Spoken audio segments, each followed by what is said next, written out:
नमस्कार दोस्तों, मैं संजीव कुमार आपका स्वागत करता हूं आपको अपने इस YouTube चैनल में। दोस्तों, इस वीडियो में हम आपको सिखाएंगे मैथ्स। अगर आप मैथ्स में कमज़ोर छात्र हैं तो अब आपको टेंशन लेने की बिल्कुल भी ज़रूरत नहीं है, क्योंकि दोस्तों इस चैनल पर मैं आपको मैथ्स को एकदम बेसिक से सिखाने वाला हूं। जो बेसिक सीखने के बाद दोस्तों आप मैथ्स को बिल्कुल चुटकियों में सॉल्व कर पाएंगे। तो अब आइए आपको कुछ इम्पोर्टेंट फैक्ट्स पर ले चलते हैं। तो दोस्तों आप देख रहे हैं, किसी संख्या में शून्य का गुणा किया जाए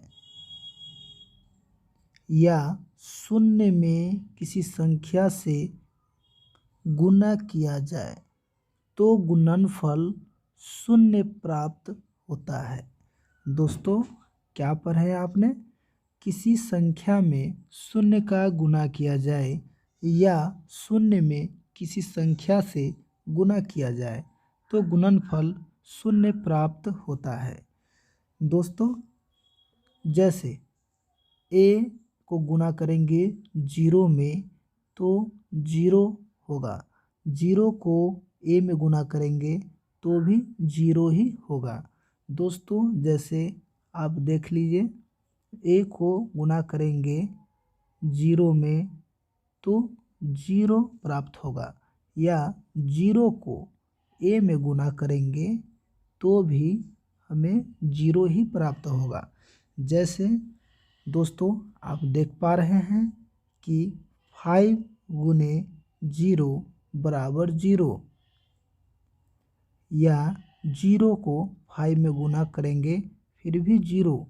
चलिए एक और उदाहरण देखिए, 8 को 0 में गुणा करेंगे फिर 9 में फिर 6 में तो भी बराबर में 0 ही आएगा, क्योंकि दोस्तों इस सभी संख्या के बीच में एक संख्या है जो 0 है, इसीलिए 0 प्राप्त होगा। दोस्तों हमें कितना भी संख्या रहे, कोई भी संख्या रहे, बीच में एक भी 0 आ जाए तो उसका गुणनफल, उसका आंसर 0 ही प्राप्त होगा। दोस्तों आप समझे, 0 में a से गुणा करें या 0 को a में गुणा करें तो भी हमें 0 ही प्राप्त होगा। तो मुझे उम्मीद है कि आप समझें। तो नेक्स्ट चलते हैं। तो दोस्तों आप पहला फैक्ट समझ गए। चलिए तो आगे देखिए दोस्तों, शून्य में किसी संख्या से भाग दिया जाए तो भागफल शून्य प्राप्त होता है। दोस्तों शून्य में किसी संख्या से भाग दिया जाए तो भागफल शून्य प्राप्त होता है। जैसे दोस्तों आपको 0 ऊपर रहेगा और किसी संख्या मान के चलिए a रहे, इसमें हम भाग देंगे तो हमें इसका भागफल शून्य प्राप्त होगा। दोस्तों शून्य प्राप्त ही होगा। दोस्तों यहाँ पर जैसे आप देख पा रहे हैं कि शून्य में a से भाग देने पर इसका भागफल शून्य प्राप्त होता है, या दोस्तों शून्य में 6 से भाग देने पर इसका भागफल शून्य प्राप्त होता है, या शून्य में 25 से भाग देने पर शून्य ही प्राप्त होता है, या दोस्तों 0 में अगर 380 से भी भाग देते हैं तो भी हमें 0 ही प्राप्त होता है। तो दोस्तों हम समझ पा रहे हैं कि किसी भी संख्या में शून्य का ऊपर रहे और कोई भी संख्या अगर नीचे रहे, मान के चलिए 4, और इससे हम भाग देंगे तो इसका भागफल क्या होगा, हमें शून्य ही होगा। दोस्तों आप तो ये समझ गए होंगे। चलिए दोस्तों फिर आगे नेक्स्ट आपको बताते हैं कि शून्य का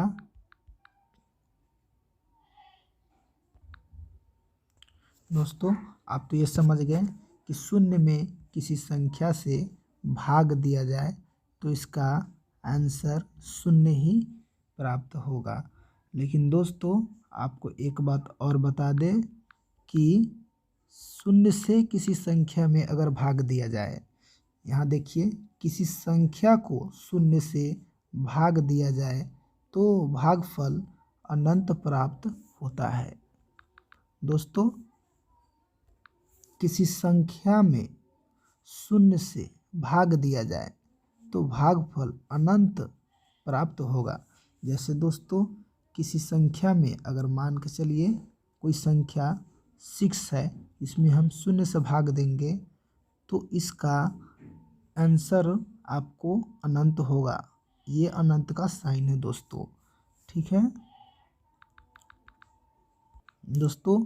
आप एग्जाम्पल में भी देख सकते हैं, शून्य में जीरो से ए में भाग देंगे तो अनंत प्राप्त होगा, या 15 में शून्य से लगाएंगे भाग तो भी इसका आंसर अनंत ही प्राप्त होगा, या 8 में शून्य से भाग देंगे तो भी इसका आंसर अनंत ही प्राप्त होगा, या 520 में भी शून्य से भाग दें तो हमें अनंत ही प्राप्त होगा। मतलब दोस्तों, किसी भी संख्या में शून्य से भाग दें तो उसका प्राप्त आंसर अनंत ही प्राप्त होता है। दोस्तों, एक बात ध्यान देने की ज़रूरत है कि अगर शून्य में किसी संख्या से भाग दिया जाए तो इसका आंसर शून्य होगा, परंतु किसी संख्या में शून्य से भाग दें तो इसका प्राप्त फल क्या होगा? अनंत होगा। इसका आंसर क्या होगा? अनंत होगा। ये हमें बात ध्यान देने की ज़रूरत है। तो चलिए दोस्तों, अब आपको ले चलते हैं नेक्स्ट फैक्ट पर। तो ये दोस्तों, ये रहा आपका अगला फैक्ट्स। जैसे किसी संख्या की घात शून्य होने पर उसका मान 1 होता है।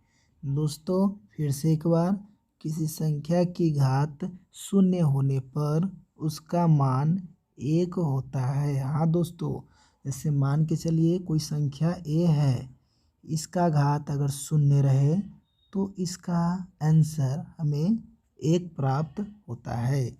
दोस्तों, किसी भी संख्या पर घात शून्य रहे, जैसे ये 14 का घात शून्य है तो इसका आंसर हमें फिर भी 1 ही होगा, या 3 का घात शून्य है फिर भी हमें 1 ही प्राप्त होगा। या यहाँ पर आप देख सकते हैं, ये 3 अंकों की संख्या है 485, इसका भी घात शून्य है फिर भी इसका मान 1 ही होगा। दोस्तों, तो हमने समझा किसी भी संख्या का घात अगर शून्य रहे तो उसका मान 1 ही होगा। तो दोस्तों, आप समझ पाए। फिर आगे चलते हैं हम, नेक्स्ट फैक्ट्स क्या है। तो दोस्तों, किसी संख्या को स्वयं से भाग देने पर भागफल 1 प्राप्त होता है। दोस्तों, किसी संख्या को स्वयं से भाग देने पर भागफल 1 प्राप्त होता है।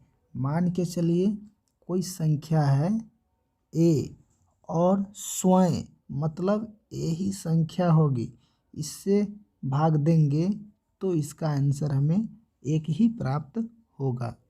जैसे मान के चलिए कोई अंक ले लीजिए, यहाँ पर आप 4 ले लीजिए, 4 में 4 से डिवाइड करें तो भी इसका मान 1 ही प्राप्त होगा। दोस्तों, तो आप समझे।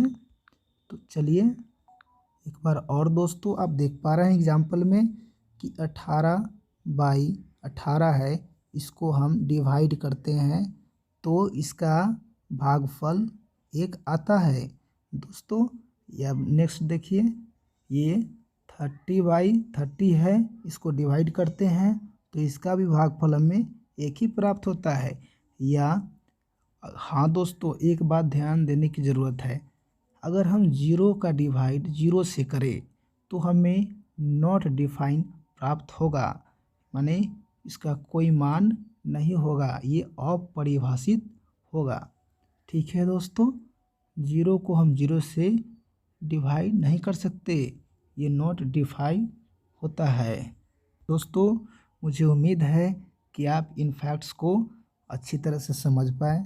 दोस्तों, आप इसका नोट्स भी बना सकते हैं और साथ साथ पढ़ने के समय आप एक कॉपी और पेन लेकर इसको सॉल्व भी साथ साथ में करने पर काफ़ी समझ में आपको आएगी। तो दोस्तों, कैसी लगी हमारी ये वीडियो? तो दोस्तों, ये आपको पार्ट 1 है और नेक्स्ट पार्ट देखने के लिए आपको हमारी channel target point way to success पर प्राप्त होगी। तो आप जा कर के नेक्स्ट वीडियो देख सकते हैं। दोस्तों, कैसी लगी हमारी वीडियो? इसको आप लाइक, कमेंट और सब्सक्राइब ज़रूर कर दें ताकि हमारी आने वाली वीडियो सबसे पहले आपके पास